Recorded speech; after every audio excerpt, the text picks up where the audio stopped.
আসসালামু আলাইকুম। বন্যার পানিতে কেন্দ্র ডুবে যাওয়ায় এইচএসসি পরীক্ষা স্থগিত করেছে। তো একটা কেন্দ্রের পরীক্ষা স্থগিত করেছে, ইংরেজি প্রথম পত্রের পরীক্ষাটা। তো এই কেন্দ্র সম্পর্কে আজকে বিস্তারিত বলবো এবং তোমার কেন্দ্রে পরীক্ষা স্থগিত হবে কিনা, তো কোন কেন্দ্রে পরীক্ষা স্থগিত হয়েছে, মূল টপিকে চলে যাব। যারা এখনো নতুন অবশ্যই চ্যানেলটি সাবস্ক্রাইব করে পাশে থাকা বেল আইকনটি বাজিয়ে দাও। যারা ফেসবুক পেজ থেকে দেখতেছো অবশ্যই ফলো দিয়ে লাইক দিবা, কারণ একটি লাইক আমাকে নতুন আপডেট দিতে উৎসাহিত করে। তো বন্যার পানিতে কেন্দ্র ডুবে থাকায় রাঙ্গামাটির বাগাইছড়িতে কাজজং সরকারি কলেজের কেন্দ্রের এইচএসসি পরীক্ষা স্থগিত করেছে চট্টগ্রাম শিক্ষা বোর্ডের। দেখো, একটা মাত্র কেন্দ্রের সমস্যা, ওই কেন্দ্রই শুধু স্থগিত করেছে।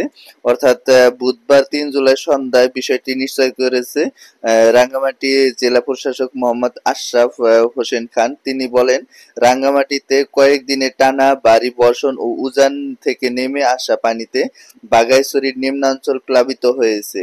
এতে উপজেলার কাঁচালং সরকারি কলেজ কেন্দ্রটি পানিতে তলিয়ে যাচ্ছে। অর্থাৎ তিনি বলেন যে যেহেতু তলিয়ে যাচ্ছে সেহেতু পরীক্ষাটা স্থগিত করা হয়েছে। বিষয়টি চট্টগ্রাম শিক্ষা বোর্ড থেকে আমাকে নিশ্চিত করেছে। তাহলে তোমাদের যে এই যে চট্টগ্রাম বোর্ডের পরীক্ষাটা কিন্তু নিশ্চিত মানে তারা স্থগিত করে নাই, শুধু একটা কেন্দ্রের পরীক্ষা স্থগিত করেছে। এখন সারা বাংলাদেশে কিন্তু ভারী বর্ষণ হচ্ছে, বৃষ্টিপাত হচ্ছে, বন্যা হচ্ছে, নদী ভাঙ্গন হচ্ছে সারা দেশে। তো সেক্ষেত্রে তোমাদের এই পরীক্ষাটা স্থগিত করলেও তারা পারতো, কিন্তু স্থগিত করে নাই আসলেই।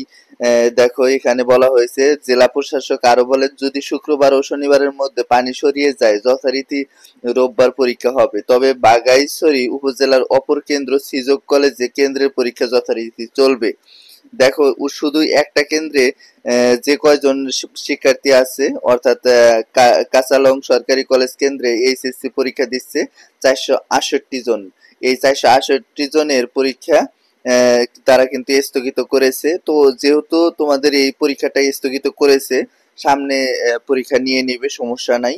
তবে তোমাদের এলাকায় যদি কোনো সমস্যা থাকে, প্রাকৃতিক দুর্যোগ দেখা যায়, সেক্ষেত্রে স্কুলের শিক্ষার্থীরা মিলে তোমরা উপজেলা শিক্ষা অফিসারের সাথে যোগাযোগ করতে পারো, তারা যেন তোমাদের পরীক্ষাটা স্থগিত করে সে বিষয়ে তোমরা পরামর্শ নিতে পারো, বা তোমরা চাইলে তোমাদের পরীক্ষাটা স্থগিত করা সম্ভব। এখন অনেকেই ভাবতেছে যে জীবনেও আমাদের পরীক্ষা স্থগিত করবে না। হ্যাঁ, করবে, যদি ভারী বর্ষণ থাকে এবং বৃষ্টিপাত থাকে, সেই সাথে বন্যা থাকে, তাহলে পরীক্ষাটা স্থগিত করবে। এখন সারা বাংলাদেশে যেহেতু ভারী বর্ষণ বা বৃষ্টিপাত হচ্ছে, কেউ ঠিক মতো পড়তে পারতেছে না, সেক্ষেত্রে পরীক্ষাটা কিন্তু দেওয়া সম্ভব হচ্ছে না। তো এই ছিল আজকের ভিডিওটা। সামনে সমস্ত আপডেট আমার কাছ থেকে পাবা। সকলে ভালো থাকো, সুস্থ থাকো। ধন্যবাদ সবাইকে। আসসালামু আলাইকুম।